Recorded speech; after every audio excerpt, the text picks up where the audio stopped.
Well, it's a new year, a new experiment, new way of doing things. This is a Styroblock. It's a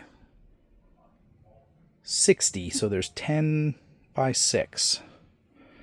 And it goes about that deep. These are 615s, so about just over 5 3/4 centimeters across on the top and about 15 centimeters deep.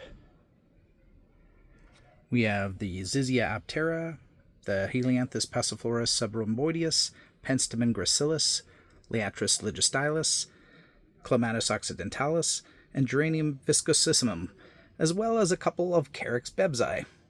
So we're going to be trying a bunch of different things here this year. Be kind of a new experiment. We'll see how things go.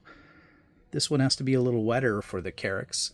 I'm going to try to keep this side a little wetter and the other side about normal.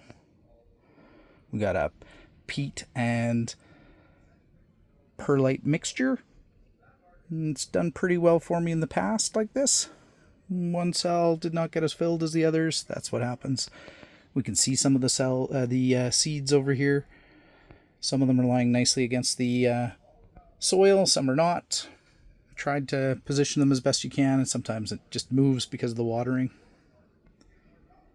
But this is what it looks like on day one. This is moments after planting and some watering. Stay tuned.